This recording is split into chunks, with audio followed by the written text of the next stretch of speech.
Chapter 26. Dr. Seward's Diary. 29th of October. This is written in the train from Varna to Galatz. Last night we all assembled a little before the time of sunset. Each of us had done his work as well as he could.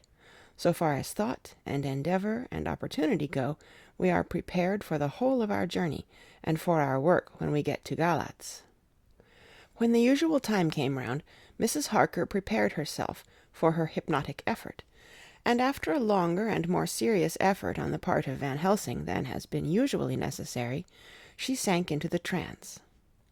Usually she speaks on a hint, but this time the professor had to ask her questions, and to ask them pretty resolutely, before we could learn anything.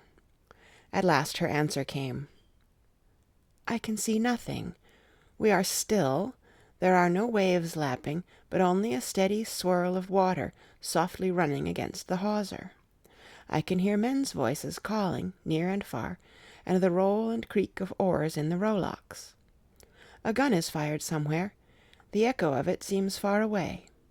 There is tramping of feet overhead, and ropes and chains are dragged along. What is this? There is a gleam of light. I can feel the air blowing upon me." Here she stopped. She had risen, as if impulsively, from where she lay on the sofa, and raised both her hands, palms upwards, as if lifting a weight. Van Helsing and I looked at each other with understanding. Quincey raised his eyebrows slightly and looked at her intently, whilst Harker's hand instinctively closed round the hilt of his kukri. There was a long pause. We all knew that the time when she could speak was passing, but we felt that it was useless to say anything. Suddenly she sat up, and, as she opened her eyes, said sweetly, "Would none of you like a cup of tea? You must all be so tired." We could only make her happy, and so acquiesced. She bustled off to get tea. When she had gone, Van Helsing said, "You see, my friends, he is close to land. He has left his earth chest, but he has yet to get on shore. In the night he may lie hidden somewhere, but if he be not carried on shore, or if the ship do not touch it, he cannot achieve the land. In such case he can, if it be in the night, change his form, and can jump or fly on shore, as he did at Whitby. But if the day come before he get on shore, then, unless he be carried, he cannot escape. And if he be carried, then the customs men may discover what the box contain. Thus, in fine, if he escape not on shore to-night, or before dawn, there will be the whole day lost to him. We may then arrive in time, for if he escape not at night, we shall come on him in daytime, boxed up and at our mercy, for he dare not be his true self, awake and visible, lest he be discovered." There was no more to be said, so we waited in patience until the dawn, at which time we might learn more from Mrs. Harker. Early this morning we listened, with breathless anxiety, for her response in her trance. The hypnotic stage was even longer in coming than before, and when it came, the time remaining until full sunrise was so short that we began to despair. Van Helsing seemed to throw his whole soul into the effort. At last, in obedience to his will, she made reply. "All is dark. I hear lapping water, level with me, and some creaking as of wood on wood." She paused, and the red sun shot up. "We must wait till tonight." And so it is that we are travelling towards Galatz in an agony of expectation. We are due to arrive between 2 and 3 in the morning, but already, at Bucharest, we are 3 hours late, so we cannot possibly get in till well after sun-up. Thus we shall have 2 more hypnotic messages from Mrs. Harker. Either or both may possibly throw more light on what is happening. Later. Sunset has come and gone. Fortunately it came at a time when there was no distraction, for had it occurred whilst we were at a station, we might not have secured the necessary calm and isolation. Mrs. Harker yielded to the hypnotic influence even less readily than this morning. I am in fear that her power of reading the Count's sensations may die away just when we want it most. It seems to me that her imagination is beginning to work. Whilst she has been in the trance hitherto, She has confined herself to the simplest of facts. If this goes on, it may ultimately mislead us. If I thought that the Count's power over her would die away equally with her power of knowledge, it would be a happy thought, but I am afraid that it may not be so. When she did speak, her words were enigmatical. "Something is going out. I can feel it pass me like a cold wind. I can hear, far off, confused sounds, as of men talking in strange tongues, fierce falling water, and the howling of wolves."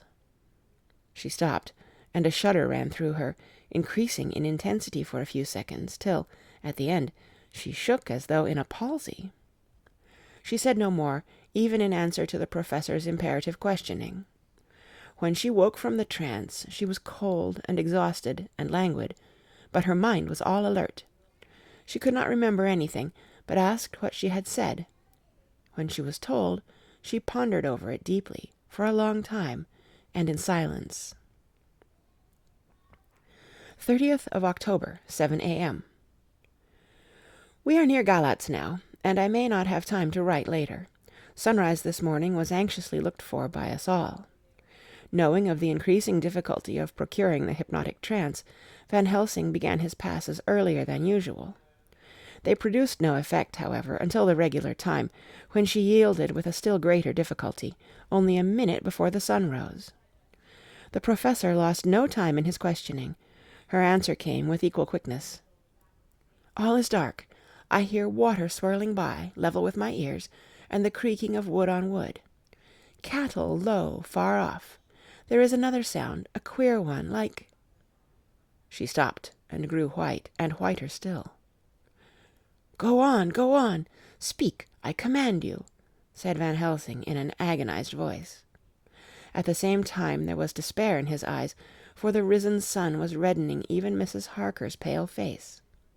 She opened her eyes, and we all started as she said, sweetly and seemingly with the utmost unconcern, "Oh, Professor, why ask me to do what you know I can't? I don't remember anything."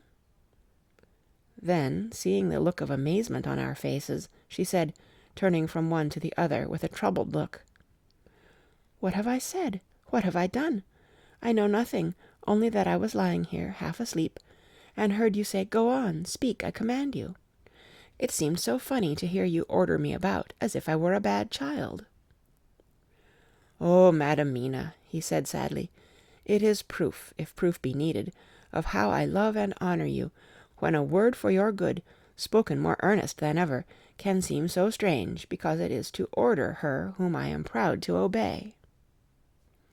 The whistles are sounding. We are nearing Galatz. We are on fire with anxiety and eagerness." Mina Harker's Journal, 30th of October. Mr. Morris took me to the hotel where our rooms had been ordered by telegraph, he being the one who could best be spared, since he does not speak any foreign language. The forces were distributed much as they had been at Varna, except that Lord Godalming went to the vice-consul, as his rank might serve as an immediate guarantee of some sort to the official, we being in extreme hurry. Jonathan and the 2 doctors went to the shipping agent to learn particulars of the arrival of the Tsarina Catherine. Later. Lord Godalming has returned. The consul is away, and the vice-consul sick, so the routine work has been attended to by a clerk. He was very obliging, and offered to do anything in his power. Jonathan Harker's Journal, 30th of October. At 9 o'clock, Dr. Van Helsing, Dr. Seward, and I called on Messrs. Mackenzie and Steinkopf, the agents of the London firm of Hapgood. They had received a wire from London in answer to Lord Godalming's telegraphed request, asking us to show them any civility in their power. They were more than kind and courteous, and took us at once on board the Tsarina Catherine, which lay at anchor out in the river harbour. There we saw the captain, Donaldson by name, who told us of his voyage.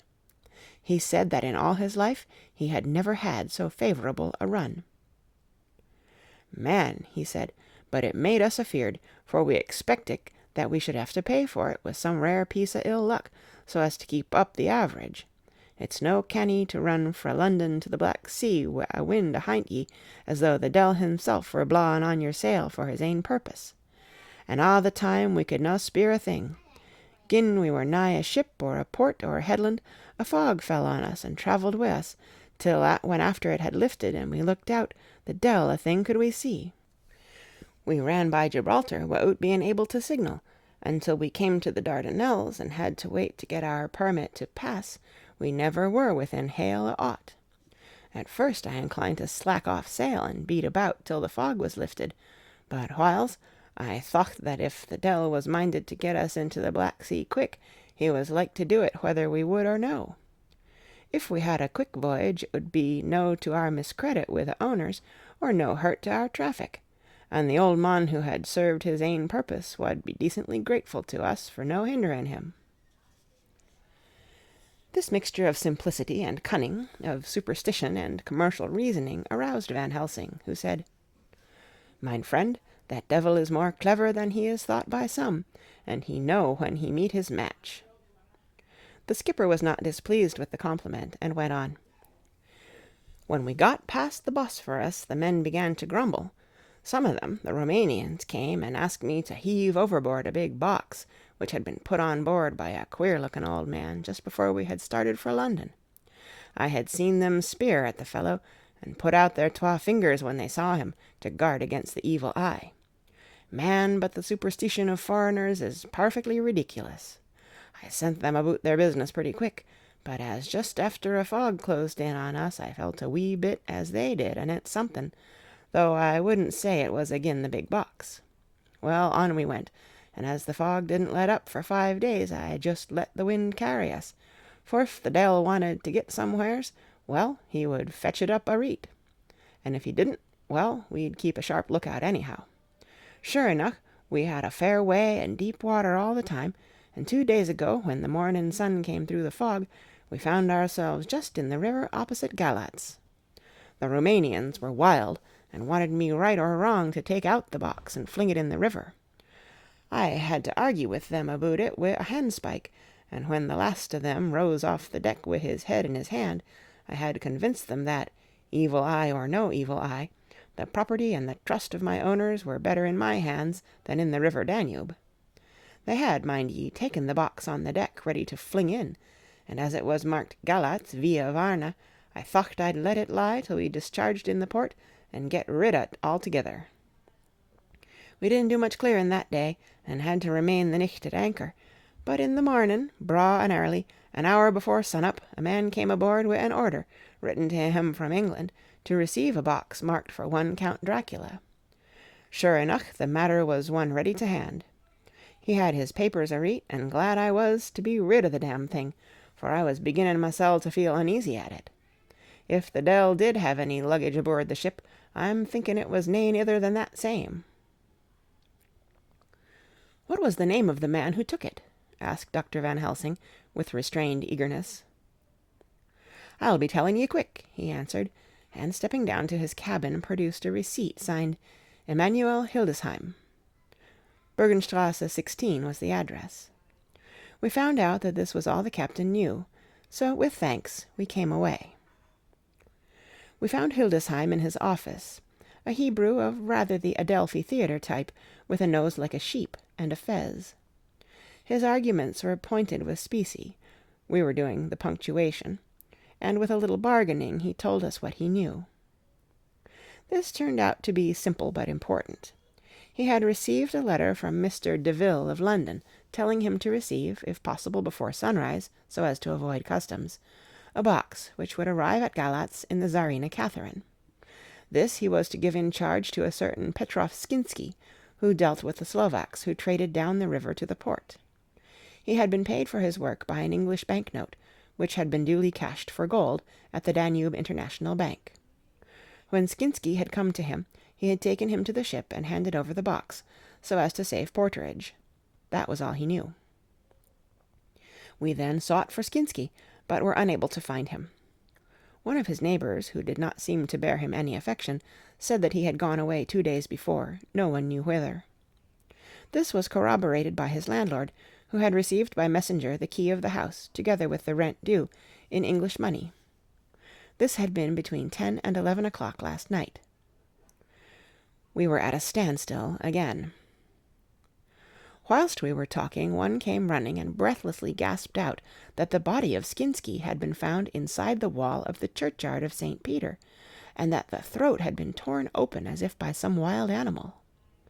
Those we had been speaking with ran off to see the horror, the women crying out, "This is the work of a Slovak." We hurried away, lest we should have been in some way drawn into the affair, and so detained. As we came home, we could arrive at no definite conclusion. We were all convinced that the box was on its way, by water, to somewhere, but where that might be we would have to discover. With heavy hearts we came home to the hotel, to Mina. When we met together, the first thing was to consult as to taking Mina again into our confidence.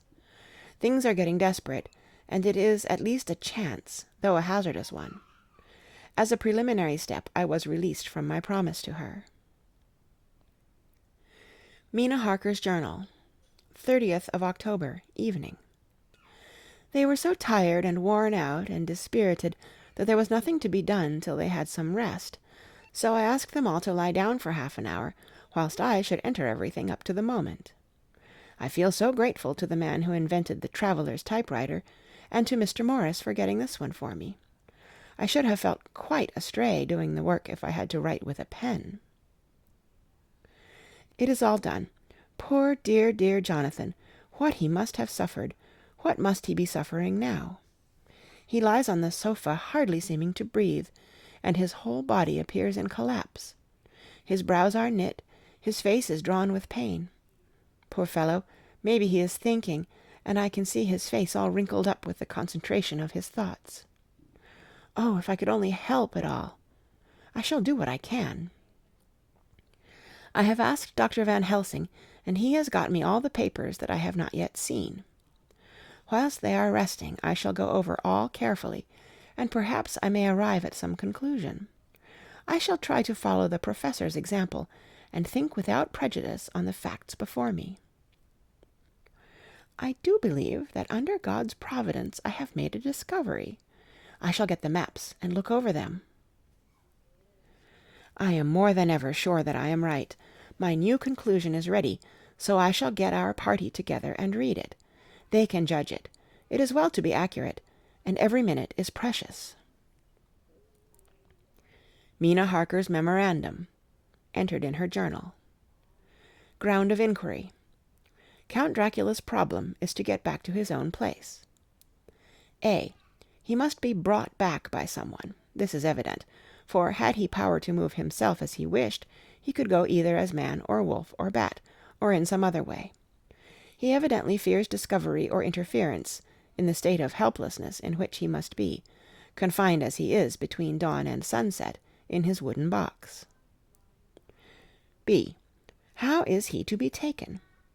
Here a process of exclusions may help us. By road, by rail, by water.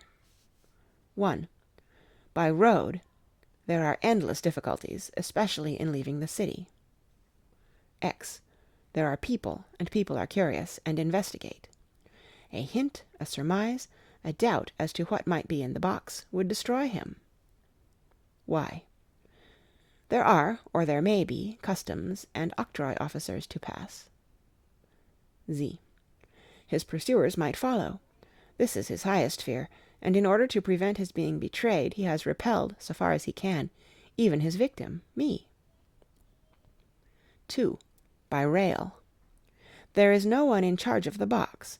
It would have to take its chance of being delayed, and delay would be fatal, with enemies on the track. True, he might escape at night, but what would he be if left in a strange place, with no refuge that he could fly to? This is not what he intends, and he does not mean to risk it. 3. By water.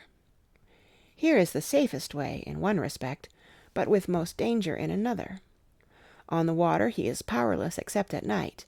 Even then he can only summon fog and storm and snow and his wolves. But were he wrecked, the living water would engulf him, helpless, and he would indeed be lost. He could have the vessel drive to land, but if it were unfriendly land, wherein he was not free to move, his position would still be desperate. We know from the record that he was on the water, so what we have to do is to ascertain what water.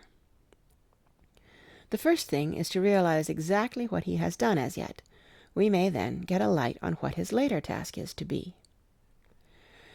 Firstly, we must differentiate between what he did in London as part of his general plan of action, when he was pressed for moments and had to arrange as best he could. Secondly, we must see, as well as we can surmise it from the facts we know of, what he has done here. As to the first, he evidently intended to arrive at Galatz, and sent invoice to Varna to deceive us, lest we should ascertain his means of exit from England. His immediate and sole purpose then was to escape. The proof of this is in the letter of instructions sent to Emanuel Hildesheim to clear and take away the box before sunrise. There is also the instruction to Petrov Skinsky. These we must only guess at, but there must have been some letter or message, since Skinsky came to Hildesheim. That, so far, his plans were successful, we know. The Tsarina Catherine made a phenomenally quick journey, so much so that Captain Donelson's suspicions were aroused, but his superstition, united with his canniness, played the Count's game for him, and he ran with his favouring wind through fogs and all, till he brought up blindfold at Galatz. That the Count's arrangements were well made has been proved. Hildesheim cleared the box, took it off, and gave it to Skinsky. Skinsky took it, and here we lose the trail. We only know that the box is somewhere on the water, moving along. The customs and the octroi, if there be any, have been avoided. Now we come to what the Count must have done after his arrival, on land, at Galatz. The box was given to Skinsky before sunrise. At sunrise the Count could appear in his own form. Here we ask why Skinsky was chosen at all to aid in the work. In my husband's diary, Skinsky is mentioned as dealing with the Slovaks who trade down the river to the port, and the man's remark, that the murder was the work of a Slovak, showed the general feeling against his class. The Count wanted isolation. My surmise is this, that in London the Count decided to get back to his castle by water as the most safe and secret way. He was brought from the castle by Zgany, and probably they delivered their cargo to Slovaks, who took the boxes to Varna, for there they were shipped for London. Thus the Count had knowledge of the persons who could arrange this service. When the box was on land, before sunrise or after sunset, he came out from his box, met Skinsky, and instructed him what to do as to arranging the carriage of the box up some river. When this was done, and he knew that all was in train, he blotted out his traces, as he thought, by murdering his agent. I have examined the map, and find that the river most suitable for the Slovaks to have ascended is either the Pruth or the Sereth. I read in the typescript that in my trance I heard cows low, and water swirling level with my ears, and the creaking of wood. The Count in his box, then, was on a river in an open boat, propelled probably either by oars or poles, for the banks are near, and it is working against stream. There would be no such sound if floating downstream. Of course it may not be either the Sereth or the Pruth, but we may possibly investigate further. Now, of these two, the Pruth is the more easily navigated, but the Sereth is, at Fundu, joined by the Bistritza, which runs up round the Borgo Pass. The loop it makes is manifestly as close to Dracula's castle as can be got by water. Mina Harker's journal continued. When I had done reading, Jonathan took me in his arms and kissed me. The others kept shaking me by both hands, and Dr. Van Helsing said, "Our dear Madam Mina is once more our teacher. Her eyes have been where we were blinded. Now we are on the track once again, and this time we may succeed. Our enemy is at his most helpless, and if we can come on him by day, on the water, our task will be over.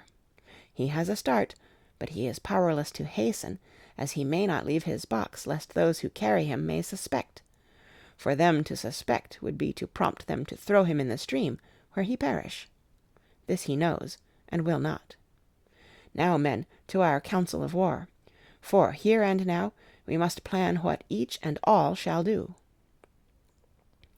"I shall get a steam launch and follow him," said Lord Godalming.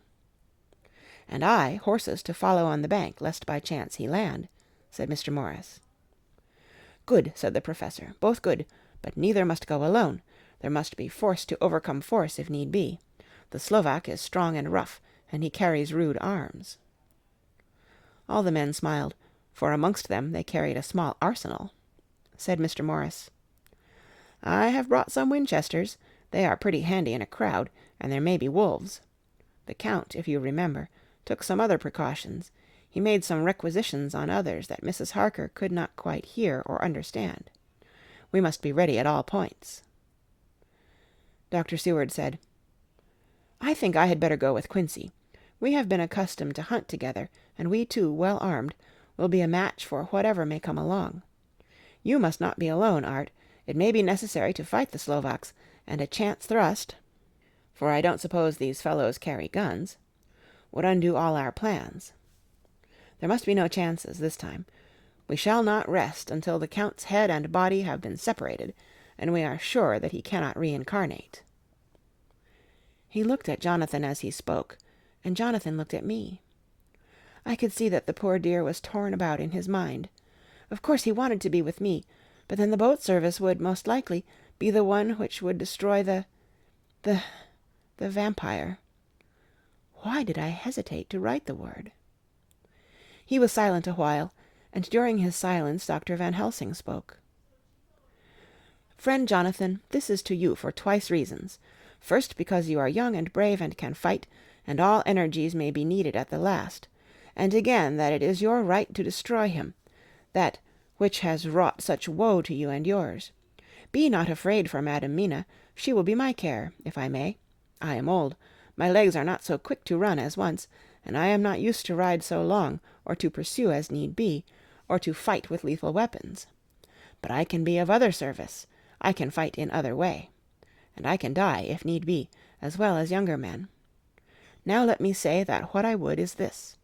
While you, my Lord Godalming, and friend Jonathan, go in your so swift little steamboat up the river, and whilst John and Quincy guard the bank where perchance he might be landed, I will take Madam Mina right into the heart of the enemy's country. Whilst the old fox is tied in his box, floating on the running stream whence he cannot escape to land, where he dares not raise the lid of his coffin-box, lest his Slovak carriers should in fear leave him to perish, we shall go in the track where Jonathan went, from Bistritz over the Borgo, and find our way to the castle of Dracula. Here Madam Mina's hypnotic power will surely help, and we shall find our way, all dark and unknown otherwise, after the first sunrise, when we are near that fateful place. There is much to be done, and other places to be made sanctify, so that that nest of vipers be obliterated." Here Jonathan interrupted him hotly. "Do you mean to say, Professor Van Helsing, that you would bring Mina, in her sad case, and tainted as she is with that devil's illness, right into the jaws of his death-trap? Not for the world, not for heaven or hell." He became almost speechless for a minute, and then went on. "Do you know what that place is? Have you seen that awful den of hellish infamy, with the very moonlight alive with grisly shapes, and every speck of dust that whirls in the wind a devouring monster in embryo? Have you felt the vampire's lips upon your throat?" Here he turned to me, and as his eyes lit on my forehead, he threw up his arms with a cry.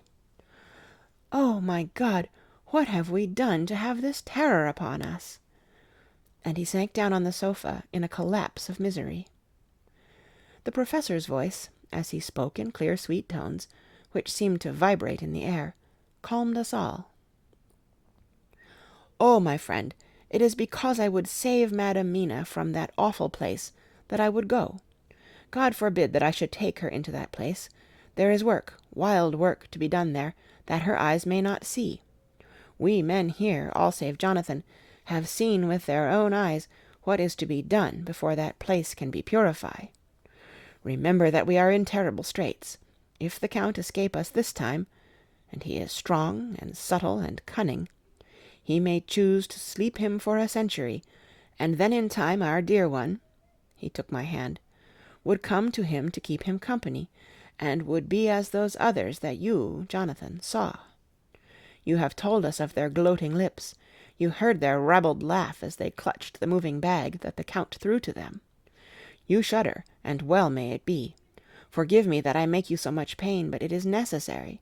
My friend, is it not a dire need for the which I am giving, possibly, my life? If it were that any one went into that place to stay, it is I who would have to go to keep them company." "Do as you will," said Jonathan, with a sob that shook him all over. "We are in the hands of God." Later. Oh, it did me good to see how those brave men worked. How can women help loving men when they are so earnest and so true and so brave? And, too, it made me think of the wonderful power of money. What can it not do when it is properly applied, and what might it do when basely used? I felt so thankful that Lord Godalming is rich, and that both he and Mr. Morris, who also has plenty of money, are willing to spend it so freely. For if they did not, our little expedition could not start, either so promptly or so well equipped, as it will within another hour. It is not 3 hours since it was arranged what part each of us was to do, and now Lord Godalming and Jonathan have a lovely steam launch, with steam up ready to start at a moment's notice. Dr. Seward and Mr. Morris have 6 good horses, well appointed. We have all the maps and appliances of various kinds that can be had. Professor Van Helsing and I are to leave by the 11:40 train tonight for Veresti, where we are to get a carriage to drive to the Borgo Pass. We are bringing a good deal of ready money, as we are to buy a carriage and horses. We shall drive ourselves, for we have no one whom we can trust in the matter. The professor knows something of a great many languages, so we shall get on all right. We have all got arms, even for me a large-bore revolver. Jonathan would not be happy unless I was armed like the rest. Alas, I cannot carry one arm that the rest do. The scar on my forehead forbids that. Dear Dr. Van Helsing comforts me by telling me that I am fully armed, as there may be wolves. The weather is getting colder every hour, and there are snow flurries which come and go as warnings. Later. It took all my courage to say good-bye to my darling. We may never meet again. Courage, Mina, the professor is looking at you keenly. His look is a warning. There must be no tears now, unless it may be that God will let them fall in gladness. Jonathan Harker's Journal, October 30th, night. I am writing this in the light from the furnace door of the steam launch. Lord Godalming is firing up. He is an experienced hand at the work, as he has had for years a launch of his own on the Thames, and another on the Norfolk Broads. Regarding our plans, we finally decided that Mina's guess was correct, and that if any waterway was chosen for the Count's escape back to his castle, the Sereth, and then the Bistritza at its junction, would be the one. We took it that somewhere about the 47th degree, north latitude, would be the place chosen for the crossing the country between the river and the Carpathians. We have no fear in running at good speed up the river at night. There is plenty of water, and the banks are wide enough apart to make steaming, even in the dark, easy enough. Lord Godalming tells me to sleep for a while, as it is enough for the present for one to be on watch. But I cannot sleep. How can I, with the terrible danger hanging over my darling, and her going out into that awful place? My only comfort is that we are in the hands of God. Only for that faith it would be easier to die than to live, and so be quit of all the trouble. Mr. Morris and Dr. Seward were off on their long ride before we started. They are to keep up the right bank, far enough off to get on higher lands, where they can see a good stretch of river and avoid the following of its curves. They have, for the first stages, 2 men to ride and lead their spare horses, 4 in all, so as not to excite curiosity. When they dismiss the men, which shall be shortly, they shall themselves look after the horses. It may be necessary for us to join forces. If so, they can mount our whole party. One of the saddles has a movable horn, and can be easily adapted for Mina, if required. It is a wild adventure we are on.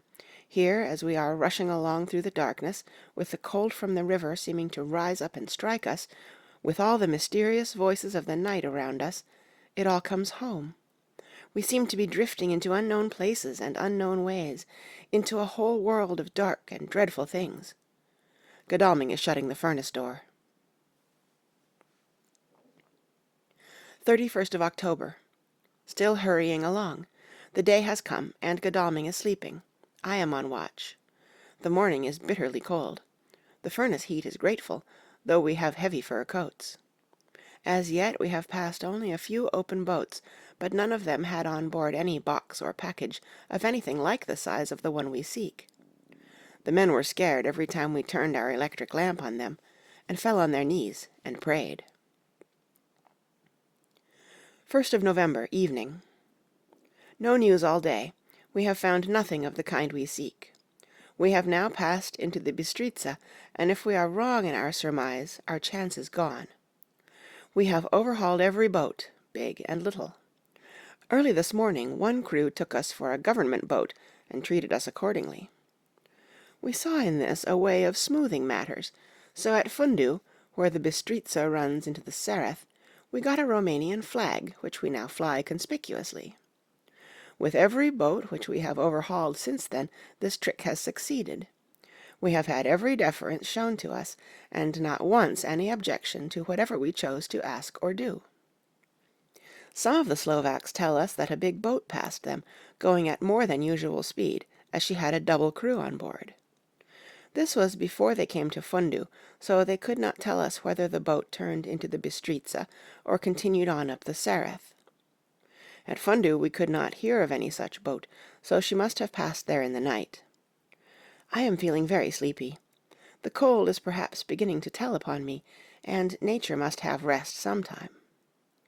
Godalming insists that he shall keep the first watch.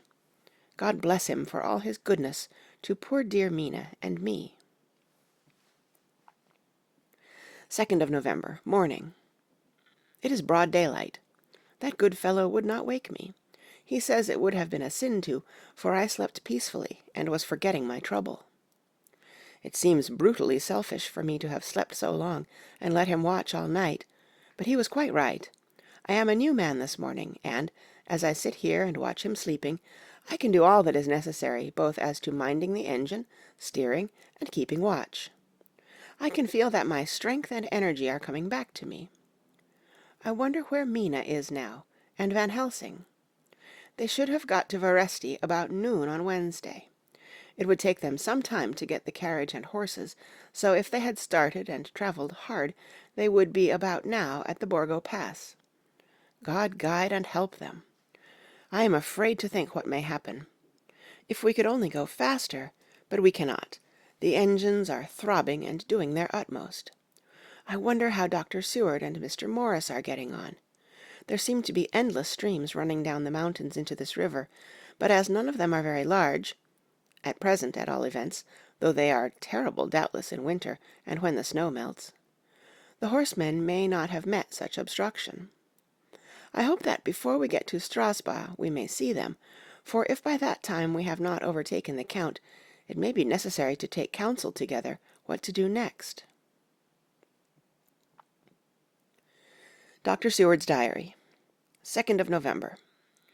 3 days on the road, no news, and no time to write it if there had been, for every moment is precious. We have had only the rest needful for the horses, but we are both bearing it wonderfully. Those adventurous days of ours are turning up useful.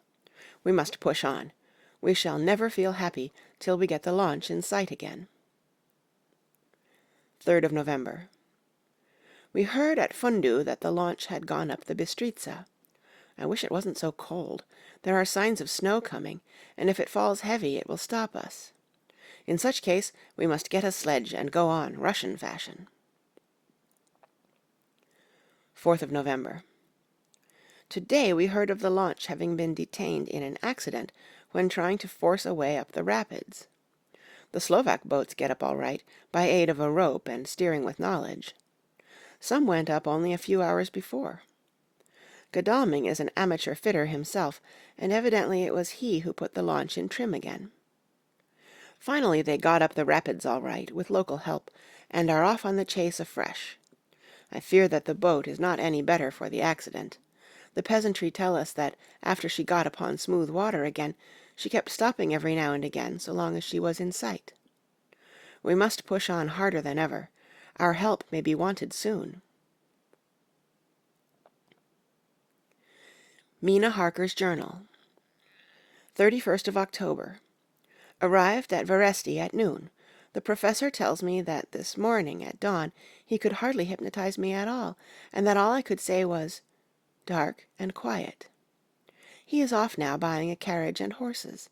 He says that he will later on try to buy additional horses, so that we may be able to change them on the way. We have something more than 70 miles before us. The country is lovely and most interesting. If only we were under different conditions, how delightful it would be to see it all. If Jonathan and I were driving through it alone, what a pleasure it would be. To stop and see people and learn something of their life, and to fill our minds and memories with all the color and picturesqueness of the whole wild, beautiful country and the quaint people. But, alas! Later. Dr. Van Helsing has returned. He has got the carriage and horses. We are to have some dinner and to start in an hour. The landlady is putting us up a huge basket of provisions. It seems enough for a company of soldiers. The professor encourages her and whispers to me that it may be a week before we can get any good food again. He has been shopping too, and has sent home such a wonderful lot of fur coats and wraps, and all sorts of warm things. There will not be any chance of our being cold. We shall soon be off. I am afraid to think what may happen to us. We are truly in the hands of God. He alone knows what may be, and I pray him, with all the strength of my sad and humble soul, that he will watch over my beloved husband, that whatever may happen, Jonathan may know that I loved him and honored him more than I can say, and that my latest and truest thought will be always for him.